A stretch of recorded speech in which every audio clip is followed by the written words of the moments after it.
The Ministry of Education's discussions with the World Bank, which began in 2019, have accelerated skills development efforts in Saint Lucia, supported by the Human Capital Resilience Project. These engagements shape the national medium-term strategy, prioritizing the enhancement of technical and vocational education and training and tertiary education. A labor market needs assessment was identified as a key tool to guide the country's skills development strategy and future labor assessments. We all know that businesses, industry,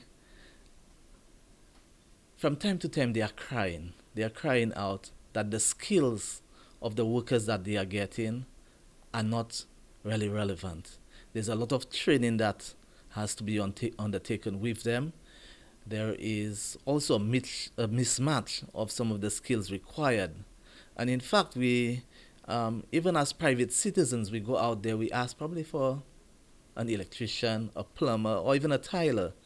And we cannot get good qualified persons to give us quality work out there. A survey in that regard was undertaken to assess current and future labor market needs. It seeks really to determine some of the gaps that we have in industry, some of the deficiencies, some of the skills mismatch, and the project, the Human Capital Resilience Project, will be undertaking training in pertinent areas coming out of this particular survey. According to the Ministry of Education's acting permanent secretary, Kendall Kodra, industries across Saint Lucia will benefit from a clearer understanding of the skills they need to remain competitive. However, the survey has so far received disappointing levels of participation, particularly from businesses. There is still a big gap. The survey was actually supposed to conclude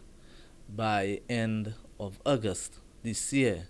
However, because of the lack of responsiveness of personnel, we have now pushed back this particular component of the project so that we get sufficient information that would provide us with reliable and valid information.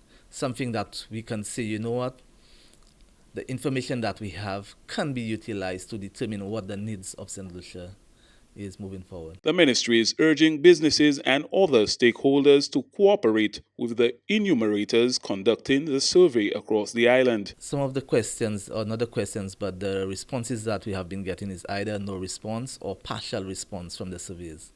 So we are just appealing to businesses, to entrepreneurs, whether the businesses are large, small, or medium, all businesses, to provide the support, to take a little time to engage the enumerators out there, to provide the necessary information. Because at the end of the day, businesses will be the ones reaping the benefits of what is coming out of the labor market needs assessment was born out of the Saint Lucia Human Capital Resilience Project, initiated by the Ministry of Education in partnership with the World Bank. This initiative, which commenced following a 2019 dialogue on the new TVET policy and strategy 2019 to 2025, aims to address the country's skills gap and improve labor market outcomes for the future. Shane Stephen, NBC Prime.